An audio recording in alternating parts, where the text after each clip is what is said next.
Nadia Mayo. Tapos, Nakatira ko sa Awang, DOS. oo. Dati-dati, nakaiga ako dito. Diyan ka nakahiga. Oo, yun nga.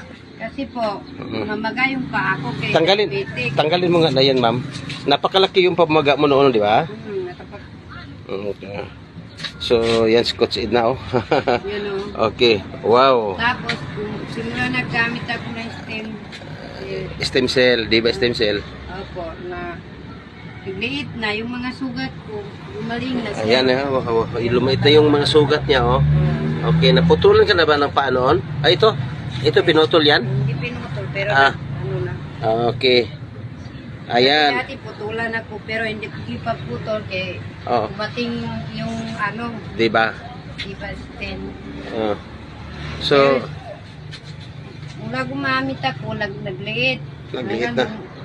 Magaling na. Kalakad ka na, diba? Kalakad na. Narating ka na so.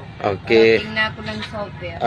Isipin mo lang yung super. Sige ma'am, subukan mo maglakad nga. Ayan, tingnan natin ha. So, tingnan mo, makalakad na yung hindi makalakad noon. Dahil sa diabetic, putulan na ng paa. Pero ngayon, okay. Okay. Lakad na siya, oh. Wow. Okay, ma'am. Sige, thank you po. Balik po tayo, ma'am. So, ilang months paggamit mo dito? Mga sobra 1 month yun. Sobra 1 month. Nakatatlong box ka. Marumi na. Okay, so pasalamat tayo, ma'am, na mayroon company na tumulong ng Diba Stem Cell. Pasalamat tayo. Salamat sa Diba Stem Cell. Stem Cell. Dahil Maraming salamat. Dahil natulungan ka, no? So, Stem Cell. okay. So, sige, ang ano lang namin, tuloy-tuloy lang tayo paggamit, no? Tuloy-tuloy lang kahit makalakad ka na kasi para tuloy yung, no? So, guys, Intensity live video po ito, September 16, Awang, Cotabato. Kasama ko si Coach Edna. Kaya good news, napakaganda yung sakit na diabetes. Nung before na hindi siya gumamit, nakita niyo yung ibang picture, isend ko mamaya. Yung napakalaki, palagi na siyang higa. At pasalamat din tayo sa kay Datual. Si Datual Alunto Dimalin, isang MILF leader, great leader ng MILF.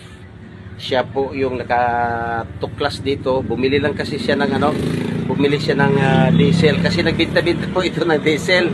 Yung bote-bote ay itong paminta, ayan benta niya Ayan, yung binta-binta niya. Dito nagtubil si Datual. Nag-start lang po ito ng 2 sachet. Binigyan lang ni Datual ng 2 sachet. After na tumawag sa kay Datual na, "Sir, pwede bang makabili kasi may magandang pakiramdam?" Ito, binili ka ni Datual, ito na ngayon. So, good news sa lahat ng mga diabetic yan. Okay, ito na po ang makaluta sa atin. Diba Stem Cell? Siya po yung nagpatunay na talagang napakaganda sa diabetic, no? So, isipin mo, ito, hindi po ito hyping, ay ito, buhay po yung tinatanong natin. Siya pong gumamit at grabe. So, sa lahat ng mga diabetic dyan, okay, gumamit na kayo ng Diba Stem Cell kasi ito po yung napakagandang produkto mula sa Malaysia, halal certified. At saka international po yung product natin. Almost 25 countries na po. At nandito na po sa Pilipinas. Almost 2 months pa lang mahigit yung produkto natin dito sa Pilipinas. Pero napakarami na pong natulungan. Kaya magandang salamat sa company, Diba Secret International. Diyan kay CEO Habinder Singh. Okay, magandang salamat sir. Dahil ay isang kasama natin na ito natulungan sa product natin, at saka kay Ma'am Wilma, our Executive Director, at saka kay Pasha Mastugi. Okay, thank you sir. At kay Sir Prospero, magandang resulta po sir yung mga products natin dito po sa Pilipinas. Okay, iway-gayway na po natin yung bandila. Grabe, Diba Stem Cell po, Diba Stem Cell, napaka the best sa lahat ng mga problema, lalo yung may mga diabetic na stroke at iba pang cancer patient. 200 mahigit na sakit na pwedeng matulungan kasi ito po yung tinatawag natin na stem cell treatment therapy.